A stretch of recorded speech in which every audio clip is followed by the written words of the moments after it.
guys in double figures. That's amazing. One of the things that we had written in our scouting report that they get was we thought that this was going to be the mental preparation to be ready for a physical challenge, which it was, a concentration challenge, which it was, and there's a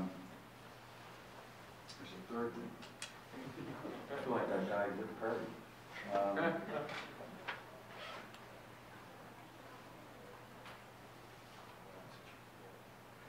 On a shot clock challenge. We thought that the shot clock would be more of a factor. We had a couple of wild plays, but we passed those tests. And down 6, to come back against that veteran group and the way they were shooting it, I'm happy that we have advanced our game. Not advanced in this tournament, but we've advanced our game. We're better than we were Monday, and we're going to have to be better tomorrow night than we were tonight. But I guess I'll write your lead for you and shake your head and say that was a November game. Sure seemed like more than that to me. I think you were actually down 8 late. Can you talk about your resolve? Talk about the resolve you guys showed. Well, we've been harping with this team about possessions, like finishing possessions, scores and stops. It's not spurts that in games like that. It's do you score and then do you stop? And I thought our defense got better as the game got a little bit longer. We got to clean up. We got to clean up. We can't possibly give a team 21 offensive rebounds. The threes, I was going to say, well, because of the 3 big guys. Okay, yeah, but the 3 big guys, they just had 47 points and 31 rebounds. That's pretty good front line. So, we have to go somewhere and give up something. Tonight they made threes, particularly in the first half. Phil, especially defensively, 3 big guys doesn't usually work, but the chemistry really was flourishing tonight. When did you make the decision, whether it was the off-season or the preseason, that you're going to play all 3 together? And were you surprised for, like you said, a November game that it was as fluid as it was tonight? Well, actually, the decision was made for me last spring. Like Ron Roberts every day came and was better and was better and was better. And then in the summer he was better and he was better and standing ovation to the NCAA because of that rule. I think you can play better basketball and you can get a better feel. And once we started when we started September 15th, this was the way we were going. So there had to be an offensive way that we could do it and then a defensive way. And we had to say to Ron, you have to be a perimeter defender here. We're not going to take CJ away from the basket. Who counted these block shots for CJ? Stevie Wonder? He had more than 3 block shots. Come on, give the kid some credit here. He had way more than, he had 2 on the last 2 plays. He must have been a union worker, had to get home after midnight. So one of the things that they've done kind of seamlessly is they've switched. They just switch. So we might say, all right, Halil, you have Cooley tonight.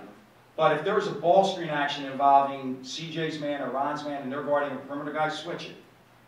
Switch it. And they have done that pretty comfortably.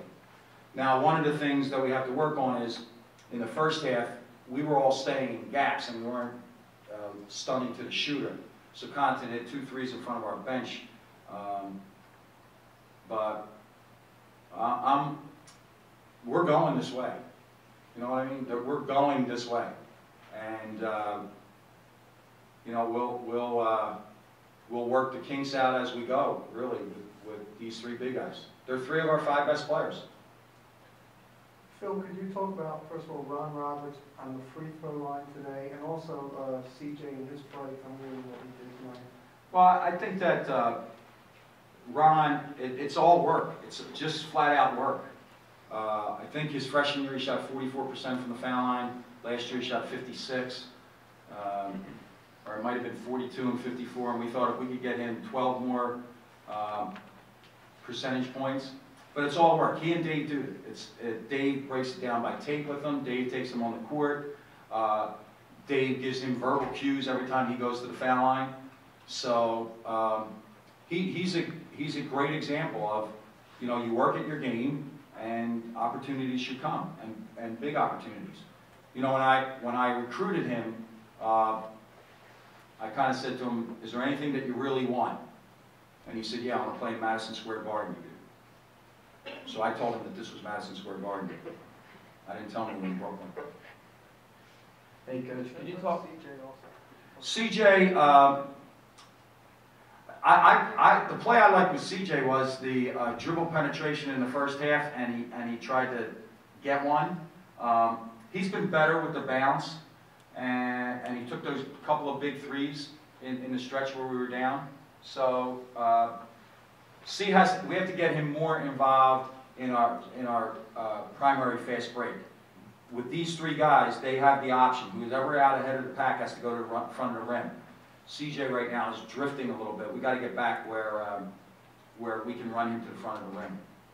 Coach, can you talk about the role that Chris Wilson's playing, both offensively and defensively, with Tay sitting out next game, or this game rather, and with the role Chris will play? Well, Chris played the point guard spot. I mean, he had one turnover. He took the ball into the teeth of the defense. He knew that we want to run things. I'll reserve judgment on his defense. He was running around a little bit too much. And sometimes guys get caught in that. They think they have to guard everybody. You don't. You have to guard your man and you have to guard the ball, but you can't be running all over the court.